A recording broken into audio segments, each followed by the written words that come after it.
ایک الجھن کا شکار ہو جاتا ہے، اور وہ الجھن اسے ڈپریشن اور انزائٹی کی طرف لے کے جاتی ہے. ٹھیک ہے. ٹھیک ہے، یعنی کہ ڈپریشن اور انزائٹی کے اکثر جو چھوٹے لیول پہ پیشنٹس آتے ہیں جن کا مسئلہ یہ بھی اتنا شدت اختیار نہیں کر چکا ہوتا، ان کے ہاں بھی جادو جنات کے اور یہ نظر بد کے معاملات ہوتے ہیں. ٹھیک ہے. اور نظر بد کے بارے میں تو یہ کہا جاتا ہے کہ اونٹ کو ہنڈیا میں بند کر دیتی ہے، اور اس میں کوئی شک نہیں ہے.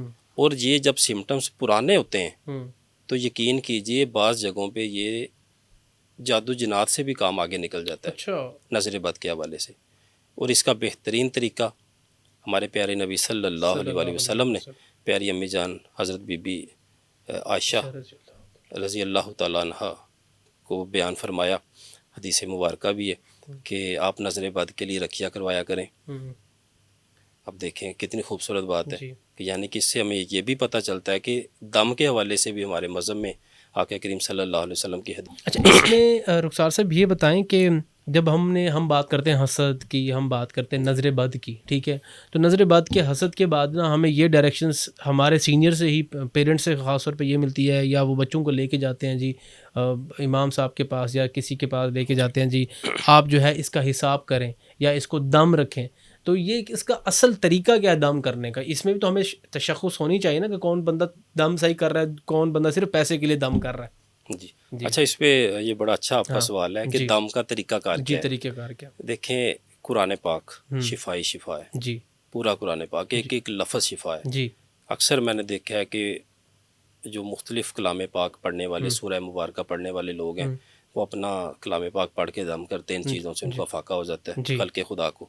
ٹھیک ہے، اسی حوالے سے ایک مجھے واقعہ یاد آ گیا کہ ہمارے جو صحابہ کرام تھے آقا کریم صلی اللہ علیہ وسلم کے، جو ہمارے صحابہ کرام رضی اللہ تعالیٰ عنہ تھے، وہ ایک سفر میں تھے. تو سفر کے دوران جو ایک سردار تھے یا ان کو بچھو نے کاٹ لیا. تو ان میں سے ایک جو ہمارے صحابہ کرام میں سے ایک جو ہستی تھے، انہوں نے سورہ فاتحہ پڑھ کے دم کیا اور وہ ٹھیک ہو گئے. ٹھیک ہے، وہ ٹھیک ہو گئے. تو جب یہ بات آقا کریم صلی اللہ علیہ وآلہ وسلم کے حضور بیان کی گئی تو آپ صلی اللہ علیہ وآلہ وسلم نے فرمایا کہ آپ کو کس نے بتایا کہ سورہ فاتحہ رقیہ بھی ہے؟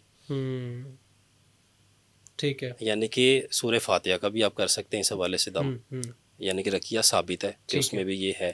اسی طرح سے سورہ بقرہ کے حوالے سے، آیت الکرسی کے حوالے سے، سورہ فلق ناس کے حوالے سے، یہ سورہ طارق کے حوالے سے، ان سورہ مبارکہ میں ایسی خاص اللہ تبارک تعالیٰ نے طاقت عنایت فرمائی ہے کہ جیسی بھی نیگیٹیوٹی ہوگی، اب ان کے طریقے ڈیفرنٹ ہیں. اگر ان کی کوئی زکوٰۃ ادا کرنا چاہتا ہے یا اس کا عامل بننا چاہتا ہے یا اس کو پڑھ کے دم کرنا چاہتا ہے، وہ تعداد مختلف ہے. ٹھیک ہے.